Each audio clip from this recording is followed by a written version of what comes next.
আল্লাহ রব্বুল আলামিন সূরাতুল হিজরের 43-44 নম্বর আয়াতের মধ্যে বলেন, ওয়া ইন্না জাহান্নামা লামাউইদুহুম আজমাইন, নিশ্চয়ই জাহান্নাম তাদের প্রত্যেকেরই প্রতিশ্রুত স্থান হবে।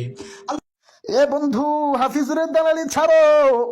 আল্লাহ তাআলা এত নাজ নেয়ামত দান করছে, এত সুন্দর কণ্ঠদান করছে, কারো দালালি করার জন্য না, একমাত্র জন্য বলি। কারো দালালি করার দরকার নাই, কারো সুর নকল করার দরকার নাই। আল্লাহ তোমার যে সুর দিছে ওই সুরটা নিয়ে সন্তুষ্ট থাকো। এরে, তুই যে আমারে নসিহত করলি, তোর গলায় তো হাফিজুরের আওয়াজ শোনা যায়।